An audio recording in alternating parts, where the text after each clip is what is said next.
while the MMLP sites has got identified, you also need to look at who's going to be developing this, right?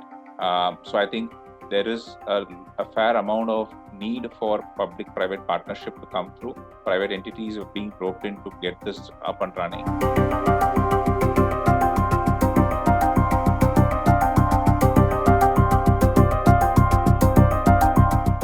Point is on MMLP as a concept in India is itself pretty new to that extent. So it's about 3 to 5 years is where we've been talking about it, but the real action has started to happen in the last 3 to 5 years. And I would say the identification of the locations and also in terms of what needs to be done there is still evolving to that extent. So I think we are still in its infancy. The policy is there, locations have got identified. There are multiple entities who are approaching this, which is also good. Let's say you have NHAI who's looking at it, you have Concor on one side looking at multimodal logistics parks, then you have the dedicated freight corridor. They're also looking at some of the sites along with both the freight corridors on the promoting and getting the MMLPs up and running. So I think in a way that's good. Therein also lies the challenge part of it. Because while the MMLP sites has got identified, we'll also need to look at who's going to be developing this, right?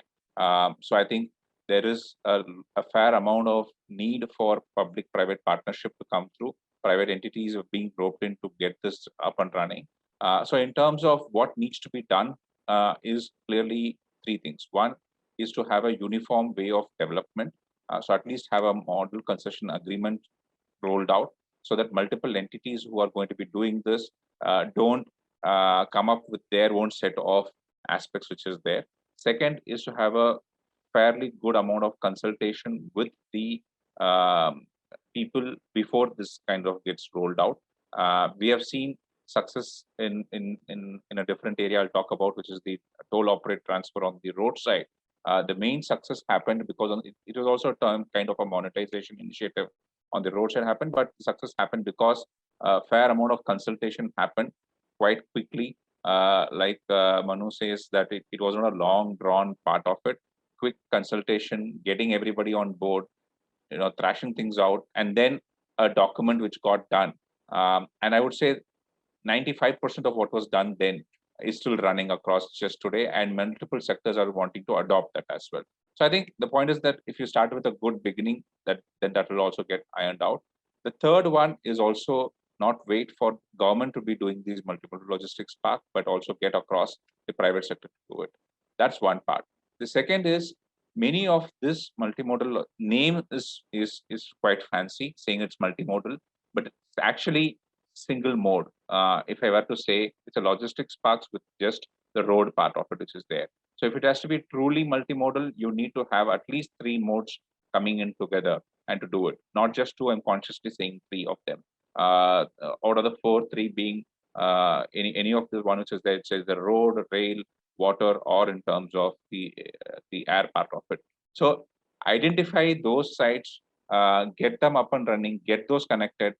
You have the RCS scheme of the UDAN, which is there. So if it is in the hinterland part of it, get the road, rail, and the aviation tied up. So if it is anywhere in the coast part of it, look at to the rail part of it coming through. So I think those are the ones that needs to be actively done to have this up and running.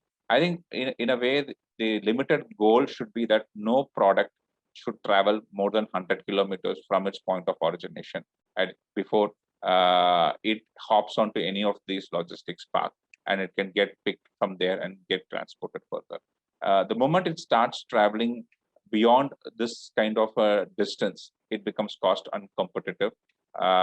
Sometimes the logistics cost becomes even higher than the product cost because of the lack of availability of these aggregation centers. So I think those are the aspects that we need to look at it. Last but not the least is also just now, this is somewhere driven from the central government. You need to have a significant buy-in from the state government as well, because land is a state subject. And hence, for these multimodal logistics parks to become in a way picked up and thrive on its own, then you need to get the state machinery on board.